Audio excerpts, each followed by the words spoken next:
काशिफ अकबर खुफिया हाथ के सेक्रेटरी से फोन पर बात कर रहा था। आपके बॉस के हाथों में तो दुनिया के बेशुमार अखबारात, रेडियो और टीवी मीडियाज हैं। आज के अखबारात में जो खबर शाया हुई है वो तुम्हारे बॉस की उस सियासी चाल को वाजे करती है कि वो आइंदा नेकबख्त को ही हुकूमत बनाने का मौका देंगे। उन्होंने इस खबर के जरिए नेकबख्त और अनीला के स्कैंडल को खत्म कर दिया। अनीला के इगवा और हलाकत का इल्जाम अमीर हमजा पर लगाकर नेकबख्त को फरिश्ता साबित किया। इस खबर में मेरा जिक्र कहीं नहीं कि मेरा और नाजा का भी स्कैंडल था। राजा नवाज ने नाजा को इगवा किया और फिर कत्ल किया था। आपके बॉस मुझे भी फरिश्ता साबित कर सकते थे, लेकिन उन्होंने मुझे बिल्कुल ही नजरअंदाज कर दिया है। मेरी समझ में नहीं आता कि हमजा ने नेकबख्त के सेफ से उसके अहम राज चुराए हैं और उसकी कमजोरियां अवाम के सामने ला सकता है, उसे शैतान साबित कर सकता है। सेक्रेटरी ने कहा, आप सिर्फ अपने गिरबान में नजरें डालें, हमजा आपके सेफ से भी अहम राज चुरा कर ले गया है। आप खुद को अवाम के सामने फरिश्ता साबित कर दें, फिर इलेक्शन की ये जंग आप खुद ब खुद जीत लेंगे। आपको हमारे बॉस के सहारे की जरूरत नहीं पड़ेगी। काशिफ अकबर बोला, सिर्फ फरिश्ता साबित करने की जरूरत होती तो ये खेल मैं खेल चुका होता, मगर आपके बॉस कुछ ऐसी चालें चलेंगे जो अभी हमारी समझ में नहीं आ रही हैं। मैं आपसे इल्तिजा करता हूँ, एक बार अपने बॉस से बात करवाएं। सॉरी कहकर फोन बंद कर दिया गया।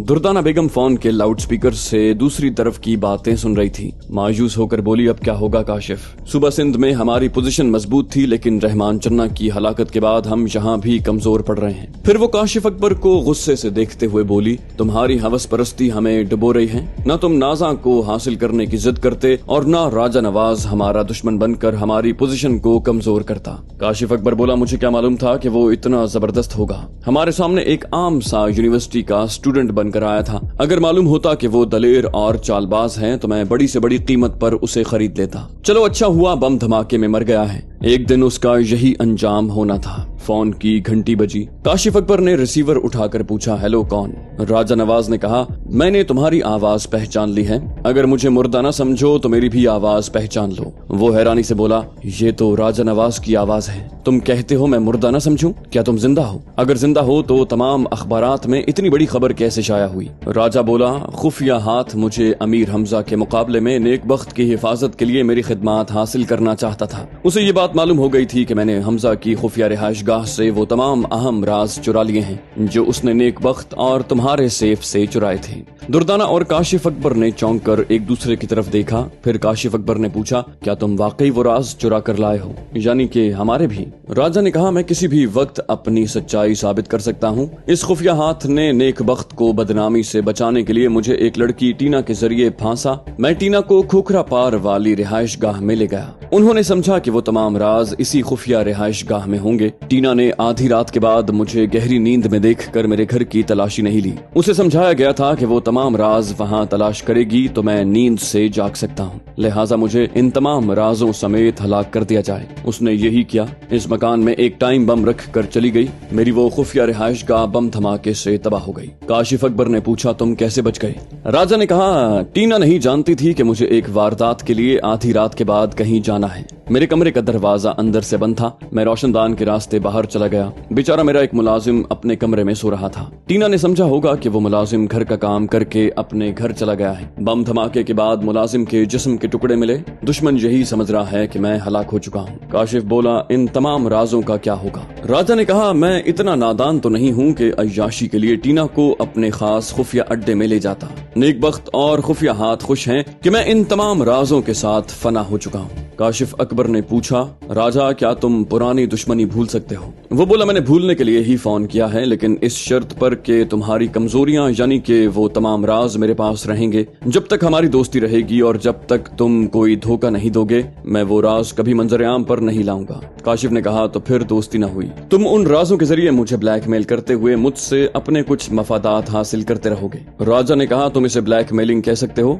अगर मैं तुमसे किसी तरह का ताउन हासिल करूंगा तो तुम्हें भी फायदा पहुंचाता रहूंगा। काशिफ अकबर ने पूछा, मसलन किस तरह का फायदा पहुंचाओगे? राजा ने कहा, कल के अखबारात ये खबर शाया करने पर मजबूर हो जाएंगे कि मैं जिंदा हूं और नेकबख्त ने खुद को बेहतरीन चाल चलन वाला सियासतदान साबित करने के लिए बेशक मुझे हलाक करने की कोशिशें की थी, क्योंकि उसके कई अहम और शर्मनाक राज मेरे पास ठोस सबूत के साथ हैं। अल्लाह ताला ने मुझे उस बम धमाके से बचा लिया है। क्या मेरा बयान नेकबख्त के खिलाफ होगा तो तुम्हें फायदा नहीं पहुंचेगा? काशिफ बोला, बेशक फायदा पहुंचेगा। राजा ने कहा, तुम भी अखबारात में बयान दो कि अमीर हमजा और राजा नवाज के दरमियान दरमियान कोई ताल्लुक नहीं है। नेक बख्त ने पहले तुम्हारी सूबाई पार्टी के लीडर रहमान चन्ना को हलाक करवाया, फिर राजा नवाज को हलाक करवाने की साजिश की और नाकाम हो गया। काशिफ अकबर बोला, मैं अभी तमाम अखबारात के मालिकान और एडिटर्स को फोन पर ऐसा ही बयान दूंगा। राजा ने कहा, तुम ये न भूलो कि कई छोटे बड़े अखबारात खुफिया हाथ के दबाव में होंगे। मैं शाम 6 बजे खुफिया हाथ को बेअसर कर दूंगा, तुम 7 बजे अखबारात को बयान दो। काशिफ अकबर बोला, ये तो नामुमकिन सी बात है, तुम खुफिया हाथ को कैसे बेअसर करोगे?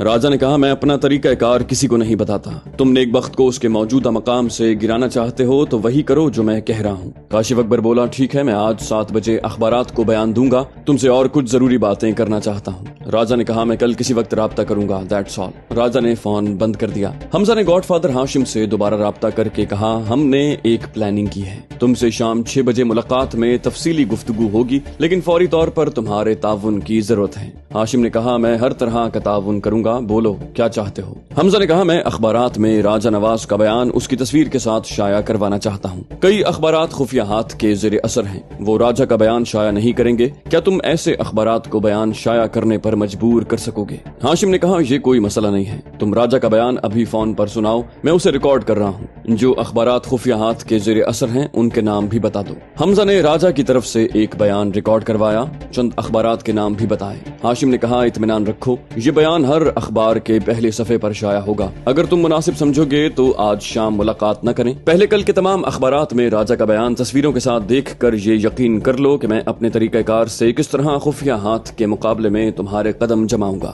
हम कल सुबह 10 बजे मुलाकात करेंगे। दूसरी सुबह नेक बख्त के लिए चौंका देने वाली थी। उसने कई मुख्तलिफ अखबारात पढ़े, उन सब में मुर्दा राजा नवाज जिंदा हो चुका था और उसने अपने बयान में दावा किया था कि उसके पास नेक बख्त के खिलाफ करप्शन और सियासी जराइम के ठोस सबूत हैं। वो सबूत अमीर हमजा ने उसके सेफ से निकाले थे। मैंने हमजा के एक खुफिया ठिकाने से वो तमाम सबूत चुरा लिए हैं। चोरी एक जुर्म है, मगर मैंने कौमी खजाने के चोर के घर चोरी की है, इसलिए मैं खुद को चोर नहीं समझता। मैं नेक बख्त को मशवरा देता हूँ कि पहले कौमी खजाने की तमाम रकम वापस करे और अवाम के सामने अपने सियासी जराइम का एतराफ करे। इससे पहले वो इलेक्शन में जीतने और हुक्मरान बनने के ख्वाब न देखे, ख्वाब की ताबीर उल्टी हो जाएगी। नेक बख्त ने खुफिया हाथ से फोन पर राब्ता किया। खुफिया हाथ ने कहा, मैं अखबारात देख चुका हूँ। नेक बख्त बोला, सर, कितने ही अखबारात के मालिकान और एडिटर्स आपके ज़ेरे असर हैं। आपने उन्हें ताकीद की थी कि वो मेरे खिलाफ कोई बयान शाया न करें, लेकिन राजा नवाज के अलावा काशिफ अकबर का बयान भी मेरे खिलाफ शाया किया गया है। खुफिया हाथ ने कहा, इन अखबारात के मालिकान अब भी मेरे ज़ेरे असर हैं।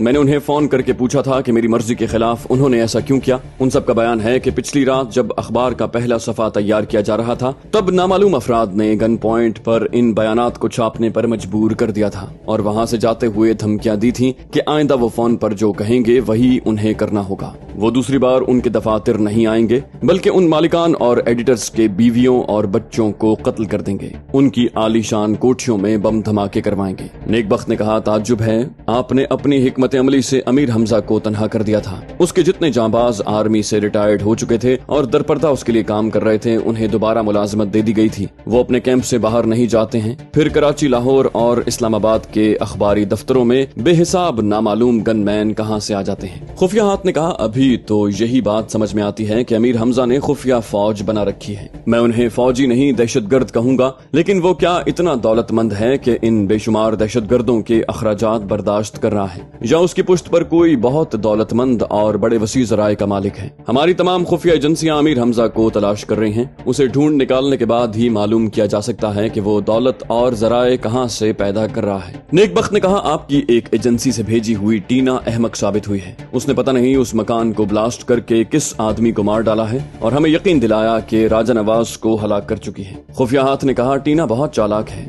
राजा नवाज को फांसने के लिए बहुत सोच समझ कर उसका इंतखाब किया गया था, लेकिन राजा नवाज उससे भी ज्यादा चालाक साबित हुआ। फोन पर उसे धमकी दी गई है कि उसे किसी दिन भी अगवा करके हलाक किया जा सकता है। ये हमारे लिए भी चैलेंज है कि हम उसे मौत से नहीं बचा सकेंगे। नेक बख्त ने कहा, सर, मुझे भी चैलेंज किया गया है कि कौमी खजाने से ली हुई रकम वापस नहीं करूंगा और अवाम के सामने نے اپنے سیاسی جرائم کا اعتراف نہ کیا تو الیکشن میں نہ جیت سکوں گا اور نہ ہی اقتدار حاصل کر سکوں گا۔ خفیہ ہاتھ نے کہا تمہارے مخالفین زبردست ثابت ہوتے جا رہے ہیں، لیکن انہوں نے خفیہ ہاتھ کو ابھی اچھی طرح سمجھا نہیں ہے۔ ابھی الیکشن میں 20-25 دن باقی ہیں، میں اتنے دنوں میں بازی پلٹ کر رکھ دوں گا۔ دوسری طرف امیر حمزہ اور ہاشم نے پہلی بار لیڈی سرجن آمنہ کی کوٹھی میں ملاقات کی اور اہم معاملات پر گفتگو کرنے لگے۔ راجہ نواز اس کوٹھی کے باہر کہیں چھپا ہوا تھا تاکہ حمزہ پر کوئی آفت آئے تو وہ اس کی مدد کو پہنچ سکے۔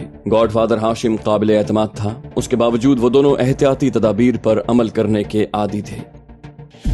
میں نے 20 کلومیٹر تک ڈرائیو کرنے کے بعد ٹرک سڑک کے کنارے روک دیا۔ پوجا سے کہا اب ہمیں اس ٹرک کو چھوڑ دینا چاہیے، انہیں ہمارے فرار کا علم ہو گیا ہوگا اور ہمارے تعاقب میں آ رہے ہوں گے۔ ہم سڑک سے اتر کر کھیتوں میں چلے آئے۔ میں نے کہا ایک تو رات کا وقت ہے اور میں پہلی بار بھارت آیا ہوں، تم بتاؤ ہمیں کدھر جانا چاہیے؟ وہ بولی دشمنوں کو بے وقوف بنانا چاہیے، جہاں سے فرار ہوئے ہیں اسی طرف جانا چاہیے۔ میں نے کہا یعنی ہمیں پھر پشکر کے مویشی میلے میں جانا چاہیے؟ وہ بولی ہم پشکر تک نہیں جائیں گے لیکن 4-6 کلومیٹر تک ضرور جائیں گے۔ تعاقب کرنے والے اس خالی ٹرک کو دیکھ کر یہی سمجھیں گے کہ ہم آگے کسی بستی میں چھپ گئے ہیں اور ہم پیچھے واپسی کے راستے پر چلتے چلتے کسی دوسری سمت نکل جائیں گے۔ ہم کھیتوں سے گزر کر جانے لگے۔ میں نے پریشان ہو کر کہا پتہ نہیں وہ میری امی کو قیدی بنا کر کیا سلوک کر رہے ہوں گے۔ وہ بولی میں یقین سے کہتی ہوں وہ تمہاری امی کو ایک کلاس قیدی کے طور پر رکھیں گے۔ کالیا ان کے لیے بہت اہم ہے، اس کا علاج کروانے کے لیے وہ تمہاری امی کو ذہنی طور پر نقصان نہیں پہنچائیں گے، کیونکہ انہیں نقصان پہنچے گا تو وہ کالیا کا آپریشن نہیں کر سکیں گی۔ میں نے کہا اللہ کرے تمہارا یقین درست ہو۔ وہ بولی شاید میں ابھی تمہاری امی سے بات کروا سکتی ہوں۔ میں نے حیرانی سے پوچھا وہ کیسے؟ اس نے اپنے لباس میں سے ایک موبائل فون نکال کر کہا یہ اس فوجی افسر کا فون ہے جو مجھے اپنے کمرے میں لے جا کر تمہارے بارے میں سوالات کر رہا تھا اور وہاں دارو پینے لگا۔ تم نے وہاں آ کر مجھے قید سے رہائی دلوائی، میں وہاں سے آتے وقت اس کا یہ فون لے آئی تھی۔ میں نے کہا یہ تم نے اچھا کیا کہ اس کا یہ فون لے آئی ہو۔ وہ بولی ہم را کے متعلق بہت کچھ جانتے ہیں۔ گاڈ فادر ہاشم نے ہمیں را کے جوائنٹ انٹیلیجنس کمیٹی کے ڈائریکٹر جنرل جمنا پرساد دھاون اور اس کے ماتحت 3 ایڈیشنل ڈائریکٹرز کے کئی فون نمبرز بتائے تھے، وہ سب میں نے اچھی طرح یاد کر لیے تھے۔ میں نے کہا تم واقعی میری بہترین گائیڈ ہو۔ اس نے مجھے موبائل دے کر کہا میں ڈی جی جمنا پرساد کا پرسنل نمبر بول رہی ہوں، تم یہ پنچ کرو اور یہ نمبر یاد رکھو۔ وہ بولنے لگی، میں پنچ کرنے لگا۔ اگرچہ رات کا اندھیرا تھا مگر پورا چاند نکلا ہوا تھا، اس کی روشنی میں رابطہ ہو گیا۔ دوسری طرف سے فون کی گھنٹی بجتی رہی، پھر کسی نے پوچھا ہیلو کون ہے، کیا پھر کوئی ایمرجنسی ہے؟ میں نے کہا جی ہاں، لیڈی سرجن آمنہ کا بیٹا ہمارے دیش میں آیا ہوا ہے، کہا گیا یہ بات پر بھاگ کر پشکر سے بتا چکا ہے۔ اس نے کہا تھا کہ وہاں کے ٹریننگ سینٹر سے کالیا کو بھی لے جائیں، اس کا بیٹا کالیا کو نقصان پہنچا سکتا ہے۔ اسی وقت دوسرے فون کی گھنٹی سنائی دی۔ جمنا پرساد دھاون نے مجھ سے کہا جسٹ اے منٹ، میں ابھی تم سے بات کرتا ہوں۔ اس نے دوسرے فون کا ریسیور اٹھا کر پوچھا ہیلو کون ہے؟ دوسری طرف سے کچھ کہا گیا۔ وہ چونک کر غصے سے بولا ہمارے کسی بھی ٹریننگ سینٹر میں کوئی اجازت کے بغیر داخل نہیں ہو سکتا ہے، پھر کالیا کو کون وہاں سے لے گیا ہے؟ میں اس کی بات سن کر سخت حیران ہوا۔ وہ دوسری طرف کی بات سن کر کہہ رہا تھا جب یہ معلوم ہو چکا تھا کہ اس لیڈی سرجن کا بیٹا وہاں پہنچا ہوا تھا تو کالیا کی حفاظت کے لیے اور زیادہ سخت انتظام کرنے چاہیے تھے۔ یہ بات سن کر میں نے فون پر چیخ کر کہا اے مسٹر دھاون، میں لیڈی سرجن کا بیٹا بول رہا ہوں، تمہیں غلط اطلاع دی جا رہی ہے کہ میں کالیا کو وہاں سے لے آیا ہوں۔ چیخ کر بولنے کے بعد دھاون نے میری بات سنی، پھر مجھ سے کہا تم لیڈی سرجن کے بیٹے فرمان ہو؟ میں نے کہا ہاں میں فرمان ہوں۔ اگر کالیا کو اغوا کرتا تو پھر چیلنج بھی کرتا کہ میری امی کو کوئی نقصان پہنچے گا تو کالیا کو زندہ نہیں چھوڑوں گا۔ وہ بولا جب کالیا مر جائے گا تو پھر تمہاری ماں ہمارے لیے بیکار ہوگی، ہم اسے زندہ نہیں چھوڑیں گے۔ میں نے کہا میں جانتا ہوں، اسی لیے میں نے کالیا کو اغوا نہیں کیا۔ وہ بولا جسٹ اے منٹ، میں بھی پھر بات کروں گا۔ اس نے دوسرے فون پر کہا کیا تم سن رہے ہو پربھاکر؟ دوسرے فون پر لیڈی سرجن کا بیٹا بول رہا ہے، اس نے کالیا کو اغوا نہیں کیا۔ وہ خاموش ہو کر کچھ سننے کے بعد گرج کر بولا کیا بکواس کر رہے ہو؟ ہمارے را کا کوئی افسر آیا تھا اور کالیا کو ایک ایمبولینس میں لے گیا تھا، اور اب اس نے فون پر تمہیں اطلاع دی ہے کہ وہ را کا کوئی افسر نہیں تھا اور وہ مجھ سے بات کرنے والا ہے کہ وہ کالیا کو کیوں لے جا رہا ہے؟ تم لوگوں نے اسے پہچاننے میں غلطی کیسے کی؟ وہ اور کیا کہہ رہا تھا؟ وہ دوسری طرف کی بات سن کر بولا تعجب ہے، اور وہ لے جانے والا کہہ رہا ہے کہ جب تک ڈاکٹر آمنہ کو زندہ سلامت رکھا جائے گا تب تک کالیا بھی زندہ رہے گا اور اس کا علاج بھی کیا جاتا رہے گا۔ آخر وہ کون ہے؟ اس نے دوسری طرف کی باتیں سن کر ریسیور کو فون کے کریڈل پر پٹخ دیا، پھر مجھ سے فون پر کہا تم لوگ بہت چالاک ہو، کیا ہم سے ڈبل گیم کھیل رہے ہو؟ تم نے خود کالیا کو اغوا نہیں کیا، کسی دوسرے سے یہ کام کروایا ہے۔ मैंने कहा मैं इतना नादान नहीं हूँ, इतना मोटी अकल से भी समझ सकता हूँ कि कालिया को जिंदा सलामत रखने में ही मेरी माँ की सलामती है। वो बोला हाँ, वो सलामत रहेगी तो तुम्हारी माँ भी सलामत रहेगी। मैं अभी मालूम करने की कोशिश करता हूँ कि हकीकत क्या है। उसने फोन बंद कर दिया। मैंने भी मोबाइल को ऑफ किया। पूजा ने पूछा क्या वो धमकियां दे रहा था? मैंने कहा नहीं, मामला बिगड़ गया है, किसी ने कालिया को अगवा कर लिया है। मैं फोन पर होने वाली तमाम बातें उसे बताने लगा। वो हैरानी और परेशानी से बोली, कालिया को कौन ले जा सकता है? वो ले जाने वाला उनसे ये कह रहा था कि तुम्हारी अम्मी सलामत रहेंगी तो कालिया भी जिंदा सलामत रहेगा। वो तुम्हारी अम्मी की सलामती चाहने वाला यकीनन दोस्त हो सकता है, तुम्हारी अम्मी से अकीदत रखने वाला कोई होगा। हम बातें करते हुए खेतों से गुजर रहे थे। दूसरी तरफ से एक नया खेल शुरू हो चुका था, उसका इल्म हमें नहीं था। बाद में जो कुछ मालूम हुआ उसे मैं बयान कर रहा हूँ। ताबानी मेरी अम्मी को अगवा करके ले गया था। डायरेक्टर जनरल धावन ने उसे कहा था कि मेरी अम्मी को हेडक्वार्टर में ले आए। ताबानी ने यही किया था। धावन ने उसके शाने को थपक कर कहा, शाबाश, तुमने हमारी जरूरत के मुताबिक एक बहुत बड़ा कारनामा अंजाम दिया है। अब शमशीर सिंह कालिया का ऑपरेशन जरूर कामयाब होगा। वो टूटी हुई हड्डियों को जोड़ने में कमाल दिखाती है। आलमी शोहरत रखने वाले तमाम डॉक्टर्स इसकी सर्जिकल सलाहियतों को तस्लीम करते हैं। ताबानी ने कहा, लेकिन सर ऑपरेशन में तो कई दिन लग जाएंगे। धावन ने कहा, हाँ, वक्फे से 2 या 3 ऑपरेशन होंगे तो उसके घुटने की हड्डियां जुड़ जाएंगी, पहले की तरह वो चल फिर सकेगा। ताबानी ने पूछा, 2 या 3 ऑपरेशन का मतलब है कि 1 महीना लग सकता है? धावन बोला, 1 महीना नहीं, 2-4 महीने लग सकते हैं। ताबानी ने चीख कर कहा, ये आप क्या कह रहे हैं? इतने दिनों में तो मेरे मुराद को फांसी पर चढ़ा दिया जाएगा।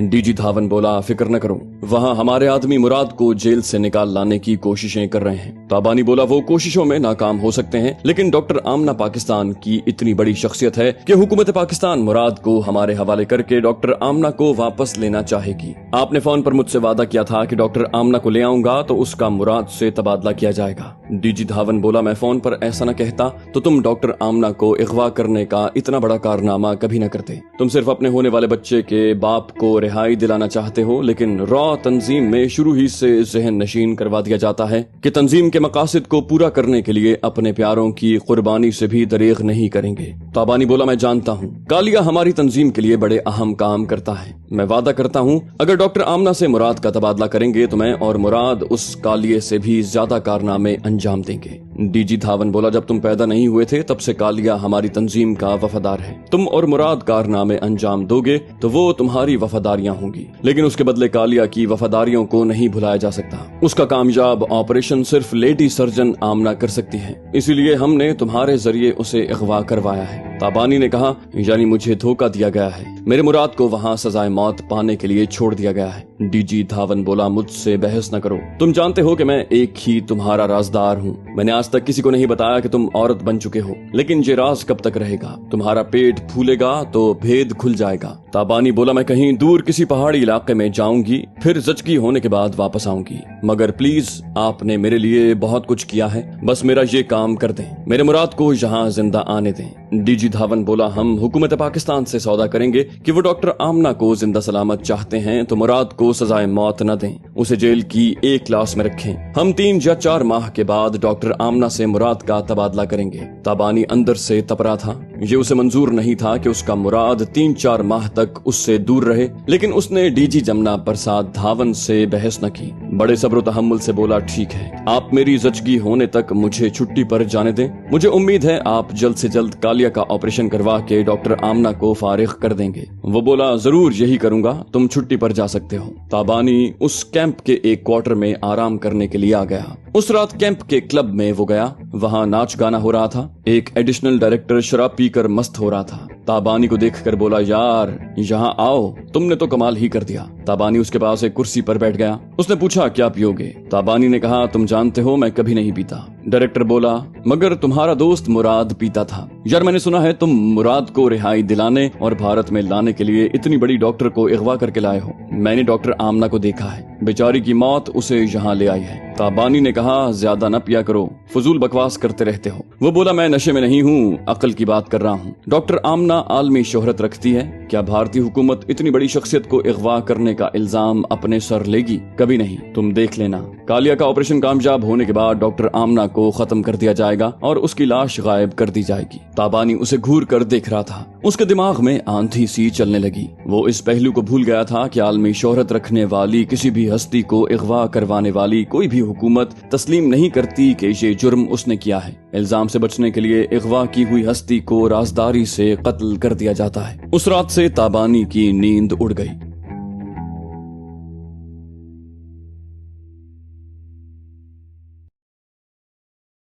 तो दोस्तों, ये थी हमारी आज की एपिसोड। उम्मीद करते हैं आपको हमारी कहानी पसंद आई होगी। जाने से पहले इस वीडियो को लाइक कीजिए और शेयर करना मत भूलिए। कमेंट करके हमें बताइए कि आपको हमारी वीडियो कैसी लगी। और अगर अभी तक आपने इस चैनल को सब्सक्राइब नहीं किया तो इसे सब्सक्राइब कीजिए और बेल आइकन दबाकर ऑल नोटिफिकेशंस ऑन कर लीजिए।